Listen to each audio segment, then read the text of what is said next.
Is it possible to win a championship with only busts? That's the challenge in today's rebuild, and if you don't know, a player can be a bust or a gem when scouting them. Generally, the gems have better development and progression, while the busts are the complete opposite, and I'll be rebuilding the minors with only those bad players. Right now they're winless, being one of the worst teams in the country, and I'll be doing this until we win a championship while also playing on the hardest difficulty. For my first step, I have to create a recruiter head coach, and the last time that this program was able to reach 8 or more wins in a season was all the way back in 2005. I'm basically set up for failure here, especially with some of these school grades, and I already know that it's going to take me ages to find players that are even busts in the first place. As I go through this scouting process, I can already see this is going to be a terrible idea. It's taken forever to scout some players, but we have a bust. So if you look at Tobias Smith's profile picture, to the left of him, that red X over a gym is what we need on a player to recruit him. They're not going to be the best of players, but they're going to have to save this UTEP team. Our best guy is a senior that's an 86. Everyone else is way below that. And it's difficult to get excited about using this team, but the one thing we do have going for us is our schedule shouldn't ever be too difficult. Never mind, we're playing Tennessee. The biggest issue I'm already running into, though, is I can only find so many busts with 500 hours to spend a week, and it is very painful every time I have to remove these gems. Some of these positions are literally taking me 50 hours to scout, and if they're not a bust, I have to get rid of them immediately. So the first thing I have to do as I start to get coach points is making it so certain positions are easier to scout, and I'm gonna do it for defensive backs first. Right now, we only have 5 players total that we can go after, and that's what's gonna make this so difficult. We have 400 hours to spend, so I'm just gonna have to scout and scout and scout until I can find some more players to put some hours on. I'll also need to get 2 better recruiting coordinators once we get to the end of this first season, because that's gonna make the scouting process even quicker. I am sick and tired of finding dudes that haven't busted though, so we're gonna hop into our first game. And it's important to mention that I can play in up to 3 regular season games a year, but that's gonna force me to still build a good roster because we have to sim some. Now, I wasn't expecting this to go well, but look at the score. This is just at the start of the third quarter. This team is in a worse spot than I could have ever imagined. And I'm not kidding when I say they've rushed for like 300 yards in this game. What are we even doing? It's gonna be a long rebuild, and it's not like the players we're bringing in are any good either, so that's gonna be a problem. And first things first, we have to fix our run D. We made Dante Dodal look like Ashton Jeanty, but we did level up a couple of times, so that's gonna allow me to scout a lot more positions quicker. It would be super nice if we could find our quarterback in this class. I'm just not sure how long that's gonna take. And I'd assume games like this, we should be able to sim. Our best player won player of the game. That's a really good sign. But no, we lost 39-31 to an FCS school. This is gonna be a long season. I think all I can focus on is recruiting, though I'm not even sure if it's worth it to try to hard sell some of these players. And the fact that we're getting competition on some of them is so frustrating. I have also been finding gym after gym at quarterback. This would be amazing if this was a normal rebuild, but it's not. So I have a new strategy. I'm gonna see if any 4-star quarterbacks are busts, and that's why they're not being recruited. Another thing I should have considered is the more we lose games, the more players are gonna transfer. So like midway through the season, I have no positive updates besides the fact that we can pretty much scout every position a lot quicker now. The day we get our first commit's gonna be a big deal. As you can see, we are in some battles for some of these busts as 3-stars, and they're not even good prospects. I am over it already, but we're gonna hop into this game against our rival Sam Houston. Neither of us have won a game this season. This is a chance for something positive to happen. And one thing I do like about UTEP is their stadium. It is a sick backdrop. They have pretty cool jerseys, so I feel like this is a pretty cool school to rebuild. We have a real chance at coming out on top here. Using the read option, we're about to get into the end zone, so that's gonna give us a 2-possession lead in the third quarter, but Sam Houston responded back. We'll see if we can pick up this 3rd and 10. I'm gonna go to our drag, and that cut was not good. I think the hardest part about using this team at the moment is literally everybody just feels so slow. But on a crucial 3rd and 6, they have come out pressing us, so I feel like we might be able to take the top off of the defense. This would be such a huge play. And sophomore quarterback Skylar Locklear just delivered a dart to put us in this position. I think we're just gonna have to run with him as the starter for the next couple of seasons. He's not the best quarterback, but he's put us in front again, and we're going for the 2-point conversion here. What this rivalry is gonna come down to is gonna be our defense. They're throwing it straight to Chapman. I knew it. I knew they'd try to hit that crosser there. Now we're in a great position. I might have been able to return that. And with 1 first down, this game is over. We're actually gonna win a game this season, which I was kind of wondering if it would even happen. This has been stressful, but Sam Houston is going down. And this is a win that I'm hoping we can just build this program on. It's gonna help us get our first commit, but I shouldn't even be excited, because even though we are making some signings, these players are no good. This running back's not gonna get any better than this. Halfway through this season, I have just been able to find 8 different busts for us to go after. They're not even highly rated prospects. And it's not like we have good school grades to pitch them with either. I think this is gonna be harder than trying to rebuild with only 1-stars. I really just have to hope as we sim through the rest of the year, we pick up some more wins. And of course, also some more commits. 2 of these battles are about to come down to the final week, but we have a lead on both both of them. And it took me forever, but I finally found a quarterback that was a bust. His stats are terrible. He has 85 throw power, but more importantly, I found this 4-star running back that's also a bust. That could at least make recruiting interesting for us, but we did lose that cornerback to Air Force, and then we're second here too. There's going to be a lot of frustrating things that happen in this rebuild, but I can say we've now signed 6 total players. And even if it's taken ages, I'm starting to find more players for us to pursue. When it comes to how we're doing on the field, the rest of our conference is so bad that we're sitting mid-table. But I'm assuming we're going to end the season 3-9. We play Tennessee and New Mexico State on the road. I'm just glad that we picked up a win against FIU and Kennesaw State. Of course, the Volunteers beat us, but I didn't realize this was a big rivalry. It's the Battle of I-10. So I feel like there's no reason that we shouldn't hop into our 3rd regular season game of the year and see if we're able to beat New Mexico State. As we approach halftime, we are currently in the lead. They have scored 0 points. It is 6-0. It's miserable football out there. But there is a reason it is so crucial that we beat a lot of our rivals, and I will show you all what I'm talking about at the end of this game. For now, though, we just have to focus on coming out on top, taking our slant. We're going to go down to the 5, and we'll see if we're able to just run it in. That would be so much easier. I've also run down the clock, so they have no chance to end the half with points themselves. And the longer this game goes on for, the more I realize that New Mexico State's offense is just atrocious.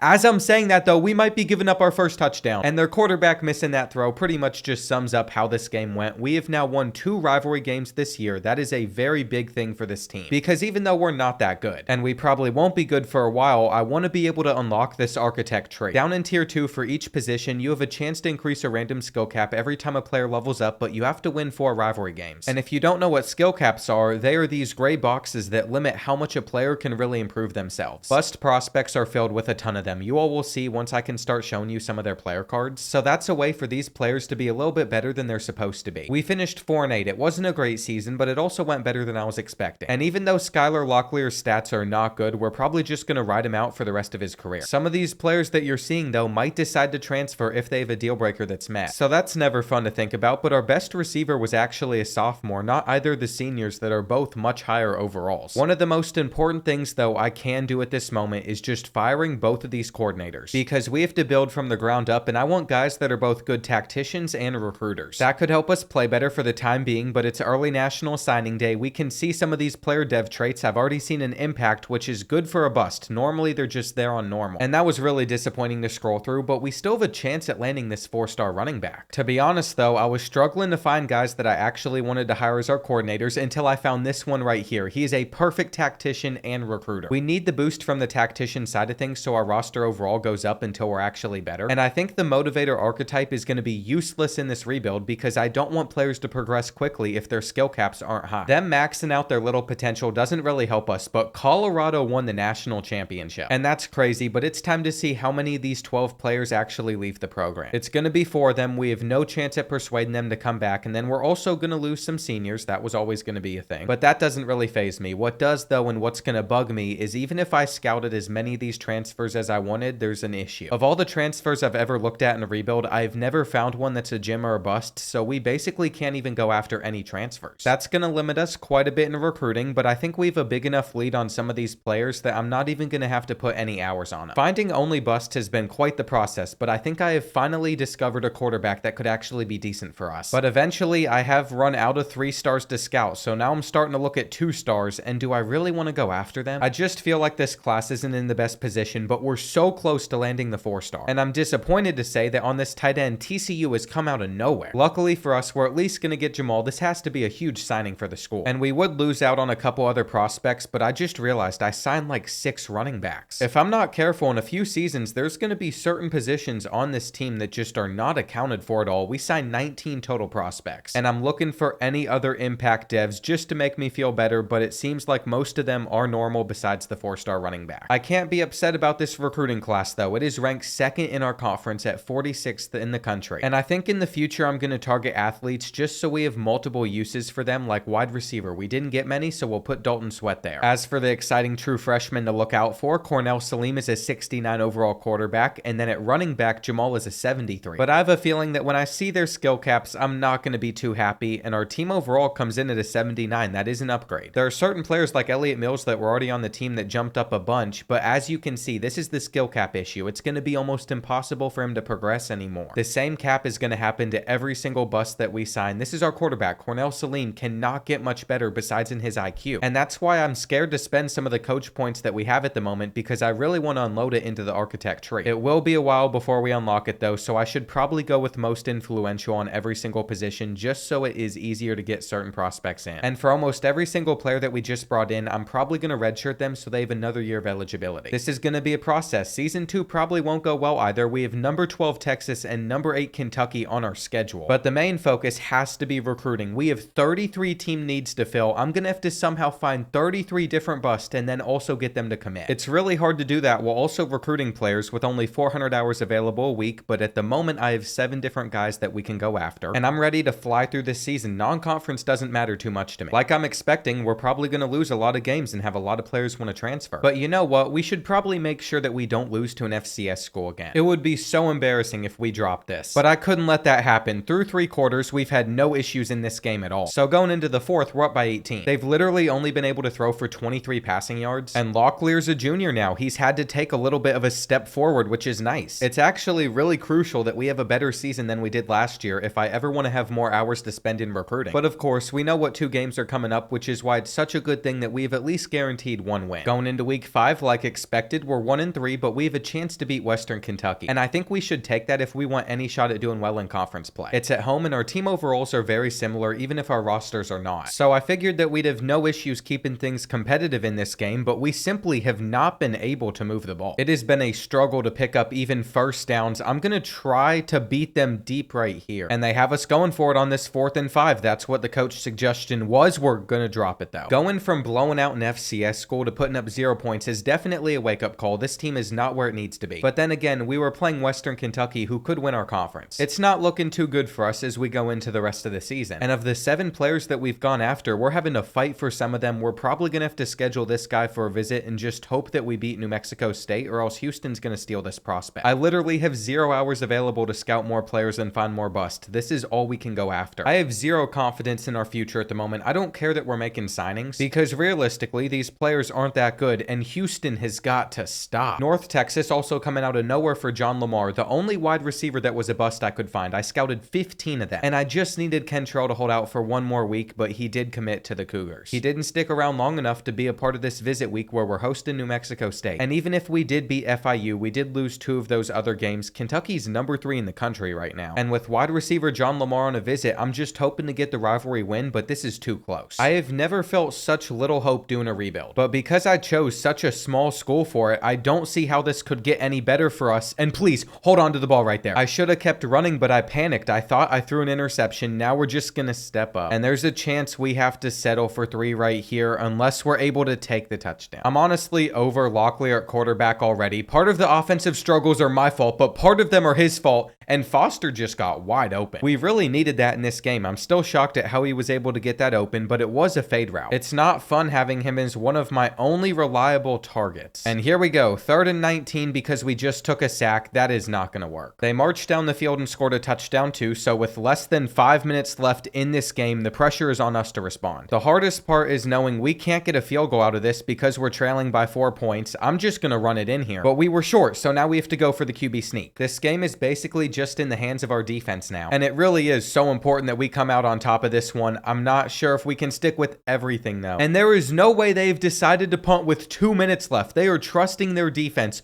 All we're going to have to do is get 1 first down, though we might even have a return with Nickelberry. He is 1 guy to beat. Come on, keep on running. There we go. We are beating our rivals 2 years in a row. I can't believe it. They just handed us that game right there. It is such a good result for the team though, because now we have a little bit of hope. We're sitting at 3-6. We could still make a bowl, and that is what it took to get John Lamar to choose our school. Since I've already hopped into 3 regular season games, I can't play any of these, but all the teams are either 2-5 or 1-6. And that just shows how bad the bottom of Conference USA is. Since we needed to sign like 15 offensive linemen in this class, I'm thankful that we have finally picked up our first couple. But I want to highlight this game. This is an important one. We have to beat our rivals. And we didn't. We lost by 3, so we can't unlock the architect tree yet. I started finding a lot more busts as well, so I was hoping to end the year strong, but Syracuse wants this 3-star super bad, and then Oregon wants this guy. Why a school like Oregon has to steal a 3-star bust from us, I don't get it. They don't need him at all, but we did end the year 5-7, so that's at least positive. Mid-table in Conference USA USA is not going to get us any better prospects, and our luck needs to get better. This is ridiculous. Now, I am considering firing our defensive coordinator. He seems to be progressing down the motivator tab instead of these other two, and I can't control it, but our offensive coordinator can stick around. He's the exact build that I want. I think our coordinators will play a big role in how much success we have going forward. We have 8 3-stars signed on early national signing day. It seems like they are all normal dev though. I should also point out we're about to lose another lineman to a big school, and that literally can't happen. We're about to have a bunch of walk-ons because we can't fill up these positions, but on the other side of the ball, we also are struggling. I'll admit, it's not looking great, but then I found this defensive coordinator who's not a tactician, but his recruiting is almost maxed out. I want to give him a chance if we can get him over Kansas State, and he would end up choosing us, so we'll see how that makes a difference. I don't like that Skylar threw for only 8 touchdowns. We might need to change up the playbook from UTEP's. Jevin Jackson is our starting running back, and he wants to transfer off of playing time, but he got 180 carries, so that is a load of crap. The reality is nobody wants to be here. I don't even want to be at this school right now, but we're going to stick it out, see what we got out of this new coordinator, and I think we can basically put more points on about every position. That might help us long term. Tennessee is the national champion, and the fact that Liberty's even ranked this high makes no sense to me. Between both them and Western Kentucky, they're really carrying this conference. But now we're going to see if any of these guys actually decide to leave our school. Well, that's 3 of them gone. No chance at persuading them to come back. They just want to get out of here. And we're losing a ton of seniors again. I'm not sure if we're going to be able to field a roster next season. Our team needs are currently through the roof. We have 38 of them. I don't know how I'm going to finish this class. I really don't know what to do. There's only 14 players on our board at the moment. I have 250 hours left to spend. And I'm basically just crossing my fingers that some of these 2-stars turn out to bust. Even on the one I found, I think Minnesota's already going to get him. And I can't believe these are the types of players I'm trying so hard to get to sign to our school. I'm trying my best in recruiting. I'm normally so good at it, but this challenge has brought a whole other level to it. I can't beat out these schools. Just like last season, to end the year, there are some players I missed on. And our class is ranked almost twice as worst. It was 3rd in our conference still, but 79th in the country. Now, over time, my hope is we can become better in Conference USA, and that'll allow us to get some better players. But at the moment, we're just not there, and I got to move around all of these athletes. To make sure we still had receivers, I had to move a lot of them over here, even though they're not that fast. And if I just scroll through this roster for you all are going to see how little depth we have at pretty much every position. So next year, we're going to have to really make some signings because we're losing a lot of seniors again. I have done just enough to make sure we can field a team, but we're far under the player limit, and we're going to be an 81 overall. This is technically better than what we have. I'm not sure if it'll actually work out that way, but we just have to hope it does with only 66 players on this roster. Our auto-generated schedule also looks terrible. Oklahoma, Michigan, and Tennessee are all on it. We better just focus on Conference USA play. It's going to be another year of 400 hours a week, and seeing how many of these positions we're able to fill with BUST, I think defensive players are going to be a very, very key. And I'm not sure if I even have the luxury of being able to pull out some of these red shirts, but if it works, we're going to have 0 depth. I think at the moment our DBs are our worst off position group by far because we run a 3-3-5 with 5 of them on the field, and half of the players that are a DB for us are a senior. They're all going to be gone, so what I've had to do is go after 5 cornerbacks, and then we can move them around. I also might go after a couple different linemen that are busts, but we still only have 400 hours, so I can't do anything more than that, and we're starting at Oklahoma. I'd say that game would never be a win, but we only lost by 7, and I've contemplated whether or not we're going to play New Mexico State again, but we should be able to beat them in sim. That's exactly how it went. 34-0 is kind of crazy though. Of course, we did lose our next 2 games on the road. Those were never going to be wins, and that puts us at this point in the season where we're shooting for the Conference USA Conference Championship. We might be 1-3, but we've also already signed 3 corners. I'm very glad with how this season started, but I just realized we have one other game that's non-conference first against San Jose State. We could lose by 50. That result doesn't really matter to me, and I know it didn't go well because our championship contender dropped, but now we're going to have to finish this season strong. I want to go like 6-1 in conference play. That's the best case scenario for this season. I also would love to close out these other 2 cornerbacks. It's getting close, so that's a plus, but it's time to go on the road and see if we can take down the Bulldogs. Up until this point, I feel like most of the games that we've hopped into have been in our home stadium, so I thought it might be a wake-up call to have to deal with a road environment, but to be honest, they just haven't made that much of an impact. We're going for another touchdown. Here on 4th and 3, I'm hoping our zig route gets open. We just got to make that catch, and a couple plays later, the former 4-star recruit's trying to punch it in. After redshirting him last season, I have made Jamal the starter. He is not going to get it though, so we're going to go with a fullback dive just to go up 14-0. He was also a bust. I made sure to find a fullback in the first year, and strictly for situations like that, we've had full control of this game ever since then. So we're going to pick up the win and go to 2-3. Skylar Locklear is a senior now, so it's his final year with us, but I almost didn't even start him in the first place because Cornell Salim's Sims up to a 76. Now, we all know that he's not going to improve much past that, but his accuracy still is another skill cap to go. And I think we'll be in good hands with him in the future. I found another quarterback we could go after, only 84 throw power though, and we actually don't have enough hours to spend on all of these busts that I've found. Now that I've done it for a couple seasons, I think I know what I'm doing. This is a chance to be our best class yet. But when it comes to on-field performance, I have to pick which games I want to hop into. And looking at those standings, I think it has to be against Middle Tennessee and then Western Kentucky on the road. Now that might not work out for us. We just lost 45-20, but I decided to take that risk and we would beat both Sam Houston and Kennesaw State. There's now 3 games left in the year. We're able to hop into 2 of them. FIU's also the same overall as us, but I don't think we can face them when we're competing with both Middle Tennessee State and Western Kentucky for a spot in the conference championship. That's going to be a tough one to sim, but it's going to have to happen that way. And if you take a look at our board at the moment, we've signed 7 busts already and we're going after 13. I'm starting to feel like we're getting somewhere. Our championship contender keeps going up, and we might be ranked 76th in that category, but we just beat FIU. It's also hit me that if I go over to our architect tree, because we took down Sam Houston, we could unlock this in the future. The only problem is, to do so, I have to spend 25 points in this motivator tab, so we're just going to go down to offensive linemen and start upgrading over here, because that'll allow them to develop better. But what I've realized is unlocking it also counts towards this total, so the only task we have left to complete now is spend 25 in tactician. I spent 10 to unlock it, and I'd also like to make sure that our defensive line plays a little bit better. So now, once we get 15 coach points, we're going to be able to unlock this architect tree and start going down it. I'm not kidding when I say that could be the biggest achievement of this rebuild. Obviously, there's still nothing impressive about the players we're signing. This wide receiver has 81 speed, but I feel the progress coming, and we just need to beat Middle Tennessee State. If we win this game, that would automatically lock us into the conference championship, but it's not going to be easy, and look at the crowd we have shown out for this game. I've put this football program in a better position, and look who's out there on the field. It is Salim at QB. We're losing by 14, but it's probably because Skylar Locklear broke his hand, and we have just a quarter to see if this freshman quarterback can lead us to a win over Middle Tennessee State. I'm not gonna lie, I was pretty excited about his future until I learned he was a left-handed quarterback. I normally struggle with them, though we did well here. And on 3rd and 16, we're gonna need somebody to get open versus that man-to-man coverage. I probably should have taken the in route. This is a 55-yard field goal, but it's going down the middle. And I can't stress enough how crucial it is we're able to get them off the field right here. We're not generating any pressure. They send it deep, and we're getting the interception with Givens. All right. We now have a chance to move the ball in that time span. I'm sending up a prayer. 50-50 ball. See if we can aggressive catch it. That looked like the least skilled attempt I have ever seen, but just judging by their coverage, they're in cover 0, and that is not going to be caught. That was it right there. Cornell could have changed the game. Now it's going to be a lot harder to win, because with 8 minutes left in this one, we're still only down by 11. They missed. That is what college kickers do, though. Now they're running some cover 1 coverage,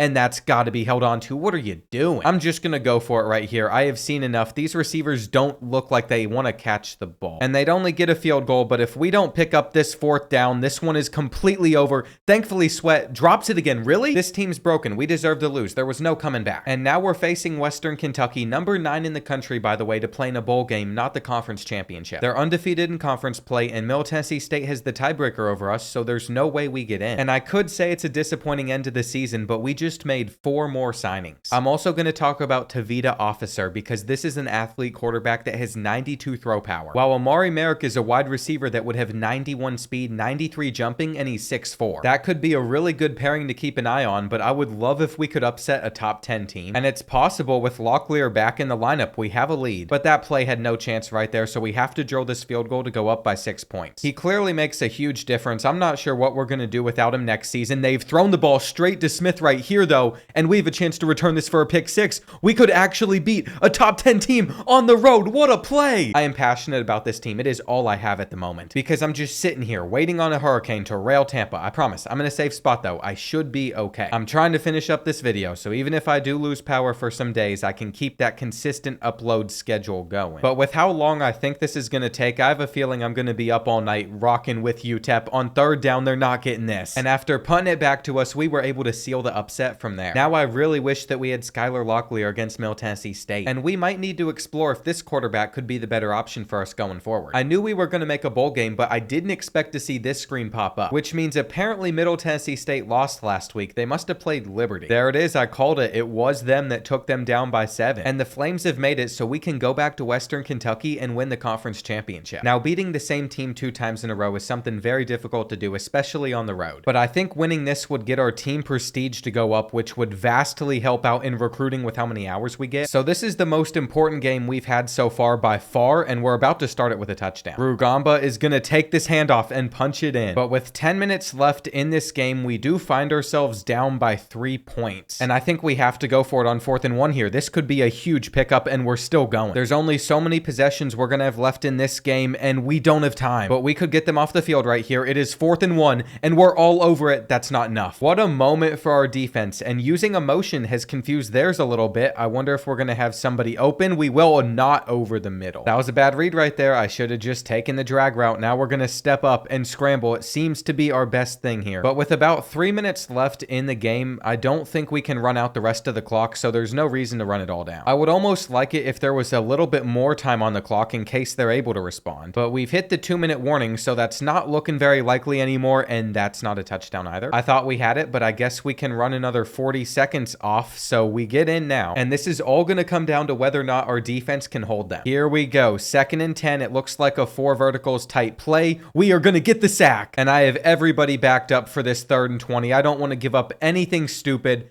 Though they might have been able to hit their receiver right there. They have all the time in the world, which is a little bit concerning. Can somebody please get in some pressure? I swear if they got a touchdown, I'd lose my mind. I couldn't watch our defensive line there, so I couldn't tell you what happened. All I hope for is that they get this out and we are able to get the interception. That should do it. They might have all 3 of their timeouts left, but there's only 26 seconds in this game. They're not winning. We have shockingly won Conference USA. I didn't see it coming, but that'll help us out, and that is so few rushing yards. I'm hoping this is the first of many, though. The trophy is missing, by the way. So how did EA remove the trophy? We won the conference championship, but we literally didn't get a trophy for it. Sometimes the stuff that happens in this game is so fascinating. That's the nicest way to put it. Like, how do you even code that in? Whatever. We're playing in this bowl game. I like our odds. We're coming off of a huge win. We're averaging almost as many points per game as them, and they are just an 81 overall like us. Now, apparently, one thing I didn't realize was Skylar was injured for multiple games because Cornell Salim has thrown for over 1,000 yards. And his stats look better, but those games were simmed. I didn't get to play him. We also rushed for 700, and that's not great, but he's a freshman running back. Our leading receiver was Corey Foster, the junior, and then freshman Dalton Sweat. Considering this is the best year of the rebuild we've had, I can't really get rid of either of these coordinators. But eventually, I think we're going to have to pair Buck McCain with another tactician instead of somebody that focuses on recruiting. We're going to need him for a while, though, to build up this roster. Just looking at these dev traits, I'm not expecting to see any impact since all of these guys are busts. And there was nothing good to see right there, but I just realized something about this game. In the intro, I said that the last time UTEP was able to win 8 games in a season, it was back in 2005. And just 3 years into this rebuild, we could win 8 games in the season. We're going up 21-0. They weren't ever going to come back from that. We just won another one. But unfortunately, now we're going to have to say goodbye to a lot of players that made this season happen. Nobody entered the transfer portal because we've had success, but Skylar Locklear's gone, and then a bunch of other really solid starters. So what we spend our 600 hours on during this transfer portal period is going to be very important. I scouted a lot of players, all the 3 stars that were still available, but the only one that was a bust was this kid, and he immediately locked us out. That means this class is finishing smaller than I thought, especially since I don't think we're getting him from Tennessee, and we wouldn't land him, but I spent some of those extra hours making sure that we had plenty of kickers and punters going forward in this rebuild. Everybody else that we targeted would commit, and compared to the rest of our conference, this class was so much better than everybody else's, even though it barely went into the top 50. The standards we're competing with are not very high, though. We're definitely in like the worst conference. Not a single player even had impact dev, and I have a lot of athletes to move around, like Amari Merrick. I remember he would be a good wide receiver, but he could play on defense if we ever needed it. We've also somehow gotten so many wide receivers over the last couple years that I think I'm gonna have to start moving some of them around, and that's to make room for the better ones, but there's still so many positions that we're pretty short on. It's weird, but I found myself moving cornerbacks down the linebacker to fill everything up, and the training results seem really positive, but as the players that were on this team originally from the start graduate, that's where I think things will get even more challenging. See, somebody like Ashton Coker that's been here from the start that I didn't have to recruit has a lot better skill caps than the busts that we're going after, and that's helped us in the short term as I've been able to eliminate a lot of team needs over the years, but I'm not sure how talented we are once they're all gone. Linebackers are definitely going to be my focus this time around. Last season it was cornerbacks, and I'm actually so confused how our team prestige is still at 1.5 stars. We won our conference championship, we won our bowl game, but now that means I'm going to have the same amount of hours to recruit with, and both Liberty and Western Kentucky are 3-star schools. It's frustrating, and their schedules have been so terrible. We have to play at Texas and Georgia, so that's 2 automatic automatic losses this season. Even if we somehow won every other game, it's impossible to make the playoffs as a 10-2 Conference USA team. So the only goal I have for season number 4 is to try to win back-to-back conference championships and not worry about anything else. If that's going to be possible though, Cornell Salim's going to have a good season. He's now a sophomore, and the only thing that can still go up at the moment is his accuracy. He has very little room for progression, but we do have enough coach points to unlock the architect tree. And if I had more than 10, I would spend it so we could get to tier 2 on our QB, but we need 16 total. That is a step in the right direction though. I've also found a bunch of linebackers to go after. I even got this player to instant commit, and our season starts at home against San Jose State. We're playing them again. I figured we'd come out on top, and we did, but it was only by 4. And now we're going up against Western Kentucky, who I should probably play again. It could be a little repetitive having to play the same team again, but they're probably going to be one of the best ones in Conference USA. So I think hopping into this one was worth it. We have to be able to close out for the win, though I might have just thrown a pick. And they said we were out of field goal range, so we have to punt it here instead. I didn't pin them back correctly unless this takes a good bounce. If I step in and blow this game, that would be super embarrassing, though we get the sack. And here we go, 4th and 14, a chance to get the Hilltoppers off of the field.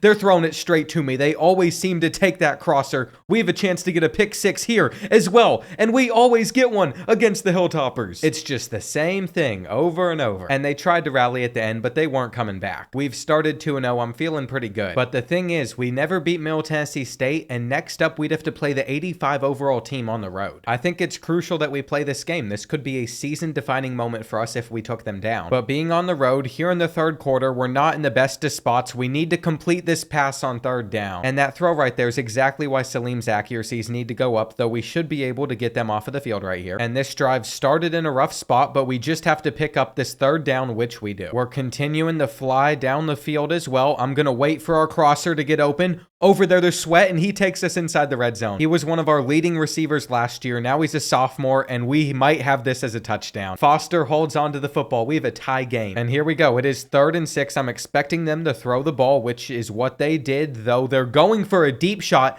They're testing our DBs, and we knock it down. I'm not sure if we can have an 8-minute drive to end this game, but I'm going to do my best to. And did we just fumble? I can't believe we just lost the ball like that, and on 3rd and 2, we had no chance of getting it. But I didn't expect to give up a touchdown right after that as well, putting us down by 7 points, and there's the RPO. RPOs are working. All we have to do is have a good drive right here, though that ball has been severely underthrown. What are we doing? This game's going to be over if we can't just get a stop. And that's not how I want to go out to Middle Tennessee State. Of course, they are going to be throwing the ball, and they just threw it away. I hope this time around, Salim doesn't underthrow whoever he's trying to get the ball to. And I forgot that I have left Chew Clock on. That could be a slight issue. Last time he threw a fade route, it was an interception, but it didn't happen right there. We still have 50 seconds left in this game, and our hitch route gets open last second. I almost threw it to the corner. All right, no reason to rush at this point. All I have to do, make the right read, or we could scramble. I'm a user, a playmaker. I guess a playmaker is not going to happen, but we're going to take it in. Normally, I would go for the 2-point conversion here, but instead, we are going to play for overtime. At least if we're able to keep them out of field goal range, and they're starting to get pretty close. I feel like if we give up a 15-yard pass, we're in a lot of trouble, though they've thrown it straight to us again. My user is on another level in this rebuild, and now we're going for the field goal. Earlier in the game, it made us punt from like the 37-yard line, so I'm not sure exactly what we need here, but I just threw that anyway. And that might be the luckiest play I've ever had. That was one of the worst passes. I have to drill this field goal that's moving so fast, and I missed it. The arrow disappeared. Yeah, go ahead. We'll go to OT. Normally, I hit those kicks too, but the pressure got to me, and now we have some big drives coming up. Starting out on defense, it's looking like we're about to give up a touchdown, but they still have to finish this drive. I've been run committing with nothing to lose, and now it's 3rd and goal. Surely they're not about to run it from the 5-yard line. We just can't give up a touchdown. We have a lot of zones out there.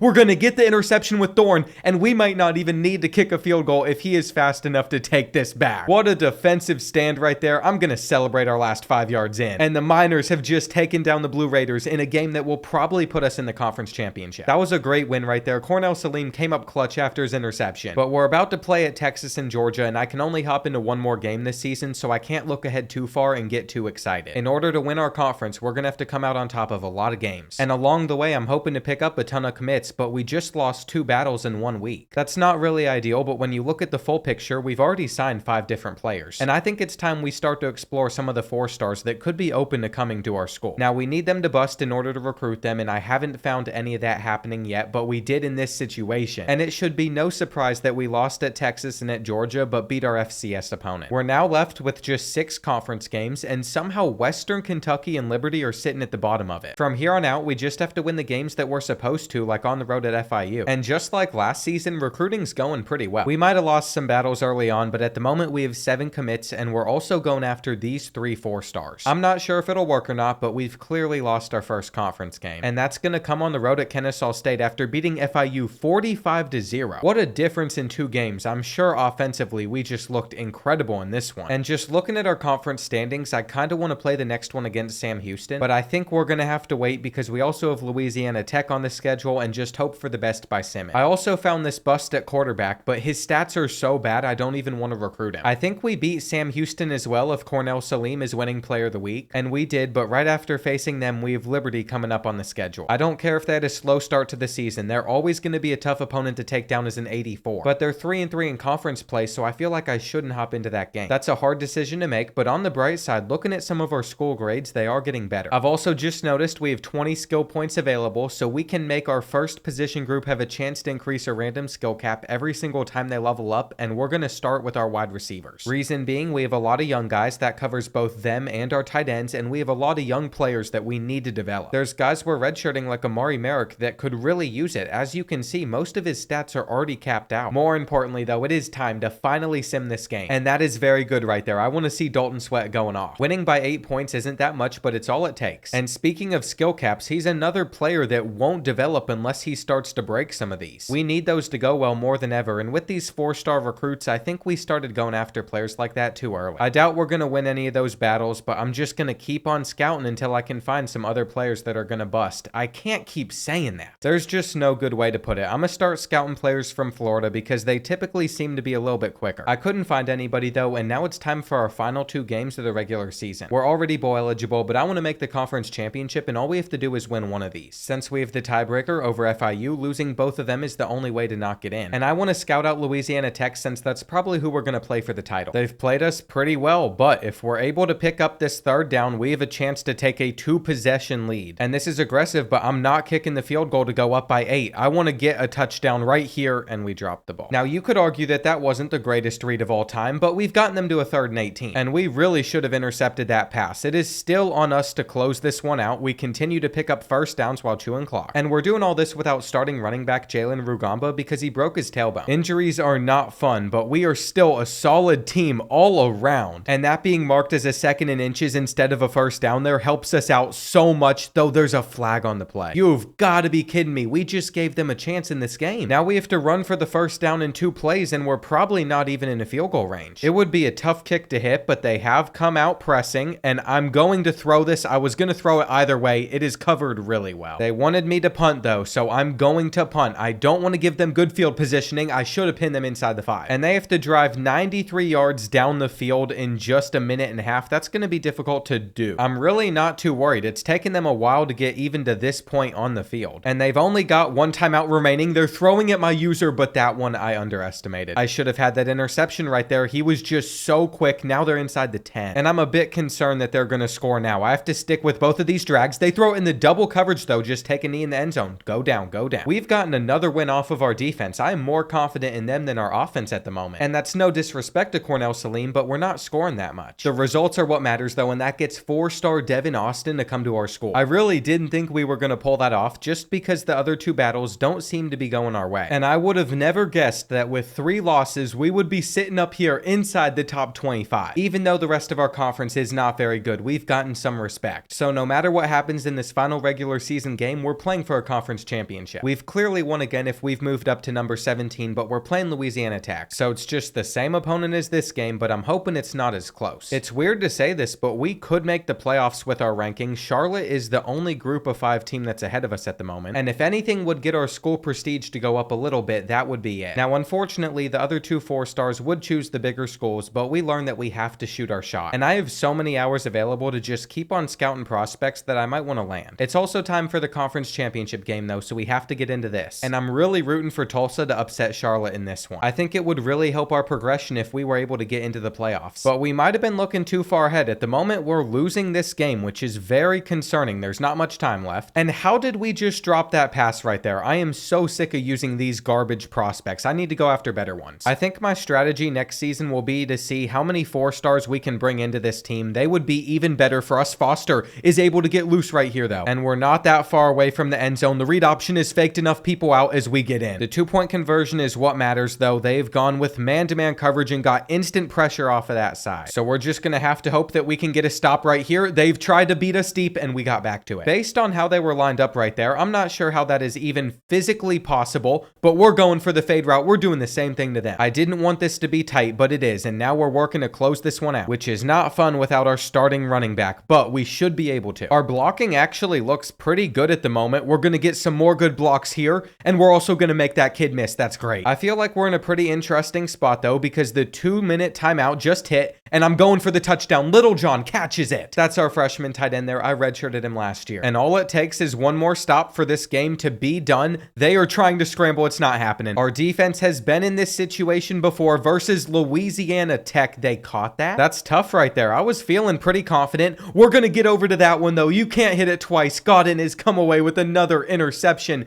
And could this be a pick six as well? We've gotten 3 pick sixes in this rebuild. Maybe 4 of them if I'm counting wrong. But who cares if I'm good at math? What's important is we've won 2 conference championships. I can do the math on that. 1 + 1 = 2 of them. We're better than everybody else. But the trophy is still missing. That is so disappointing. We might have a long way to go before we're ever considered a championship contender, but I've revived the program. And Charlotte won their game. I don't think we're going to make it to the playoffs, unfortunately. That's super disappointing. I'm not sure how he won the Heisman with those stats. The award system is still very broken, clearly.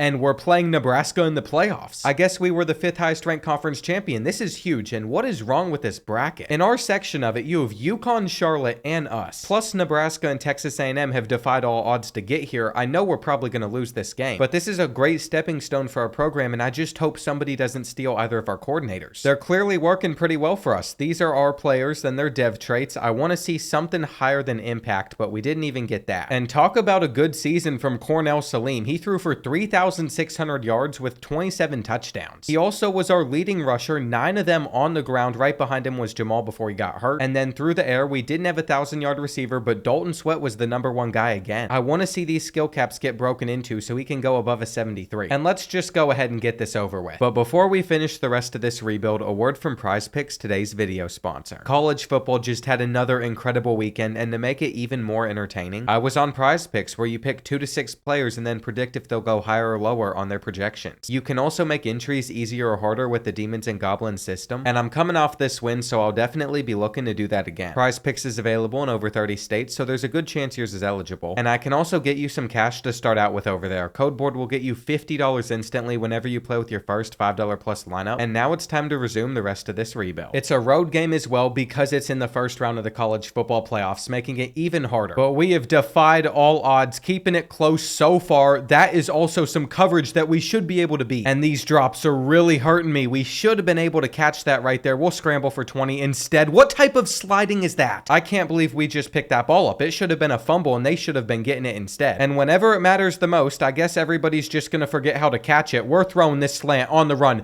There we go. That is what we needed. We don't even have our star running back in. We just have all of our backups putting up a fight. And we just got to punch it in from here. Come on. We've got to get some good holds. This is where Atwell, our fullback, comes into play. All you have to do is fight, buddy. And now we're stuck doing a quarterback sneak. We better be able to fight in. That was stressful, but we're up by a point. And I cannot stress enough how huge it would be if we could get them off the field right here. I knew it. I had the read figured out, but we just don't have the speed on defense to get there. And it would actually be super clutch if we could hold them to just a field goal, though they're bouncing off of the tackles. Come on. See, this is what I'm afraid of. Nebraska's going to be able to close it out and take control. Especially with the stadium pulse going crazy. We're going to have to fight against everything to come out on top in this one. We're not in a terrible position though, and I think I would go for the 2-point conversion if we need to. That would win us the game, and I don't think we're going to be able to beat the press right here. We're just going to have to rely on getting open. But Little John didn't hang on to the football. It is now 4th and 10, and that's cover 2 right there. That's got to be a good throw. I'm afraid we've just sold this game. We literally had it locked up. They're going with passes instead of running the ball, and they're in field goal range. Even though we had 3 timeouts, this game's over. There's nothing we can do. If we don't somehow block this kick, we're going to be down by 2 possessions and we don't. It was a really good attempt, but we're not going to win our first playoff game. And it was against Dylan in his senior year. Nothing to be upset about here. To be honest, I'm just really proud of the team, even if some of our school grades go down. And we only lost by 10 points to the eventual national champions. That says a lot about the season we just had, but once again, we're losing multiple key pieces to our defense. And let's not forget about wide receiver Corey Foster either. The past few seasons for us, he's gone out there and performed. He's been one of our top receivers. So somebody has to take his place, and there's only a few players I might even go after during this transfer portal period. I did notice we got some more hours as our team prestige is up to a 2-star, and I thought that'd help us get this right tackle from Tennessee or maybe this 4-star, but it doesn't seem to be the case. To my surprise though, on signing day, Romeo Atkins did choose us, and there were definitely some losses along the way, so it's one of my poor finishes, but we still signed a class of 15 players. This middle linebacker also had impact dev, along with Adkins having impact as well. So there's a couple decent spots in this class that finished at the top of our conference once again. Romeo Adkins comes in as a 77 overall, so he's probably going to start immediately. And we've gotten some good development out of Jamal. He's up to an 87. Thomas Smith, who we also recruited, is up to an 88, and they might be able to get drafted into the NFL. Now, the only thing about these overalls is they're a little inflated because we have the tactician stuff. So like Cornell Salim might show up as an 81 overall, but his true overall at the moment is a 79. His accuracy got better. I'm curious if Jamal still has room for improvement, and he does, but not that much. His quickness just needs to go up. 86 speed on a running back's not ideal, but our roster size is up to 77. And that's an upgrade from what it was a couple seasons ago. As we continue to recruit well, we are adding more players than we're losing. I think this season could go pretty well. Of course, any freshman that's not going to play is going to get redshirted. And our schedule has number 3 Nebraska on it already. I did not put them on there, so that is crazy. That's our first game, but outside of that, nothing looks too terrible. Now, with recruiting, I'm going with a little bit of an interesting strategy here. I found 4 4-star busts to go after off the jump, and one of them's a quarterback, so if we landed Kyrie Ramish, that would be huge for us. For now, though, it's time to start our season going on the road to number 3 Nebraska. And normally, I'd just accept our loss by simming this game, but I feel like we have a real shot. Our team got better, and Dylan should no longer be on theirs. We're gonna maybe get the first touchdown here, but they have swatted that. And it is so crucial for me to have a quarterback that has some speed. I can actually do stuff with him. Come on, get in. It's also important to note that we're fully healthy. We have our starting running back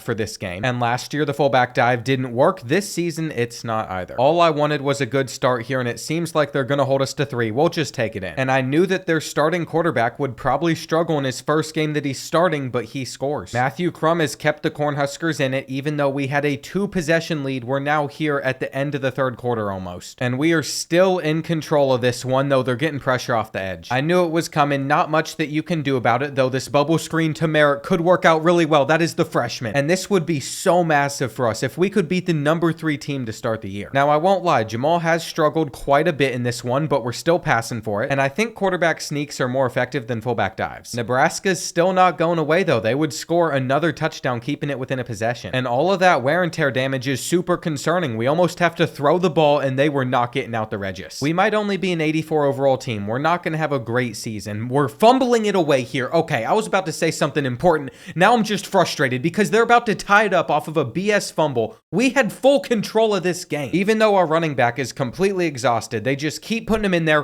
What just happened? What was that? See, one stupid thing was already enough, but 2 in a row? I mean, he literally just blocks the ball here, puts it down on the ground, and keeps on running like nothing happened. Nebraska's going to win this game, and it's going to be the most undeserved win of all time. What is that? I've had it with this game. I sat here and stayed during a hurricane to play some of the dumbest things I've ever seen, but I can't let myself get too worked up. We still have a chance in this one. I will run for the entire thing if that's all it takes. We probably have a touchdown right here too, but I can't even hot route because we're on the road, so instead we're going to take our drag. What? This cannot be real life right now. I'm so over it. I am so over it. We're going for the 2-point conversion and we're winning this one. Go for the hurdle. Okay, that was dumb. I'd actually prefer if the hurricane just took out my power right now. That would at least give me a break from this. I've never seen a game make it so clear that they want me to lose. I'm going to roll out here and just scramble for the first down. We've taken it down to about 30 seconds left. Don't get into the end zone. And because we did, now I have to kick the extra point and play defense. Let me tell you something. If we end up pulling off the win here, I am going to be gloating. And what is this? Why are they running the ball? They're chewing the clock. We're taking a timeout.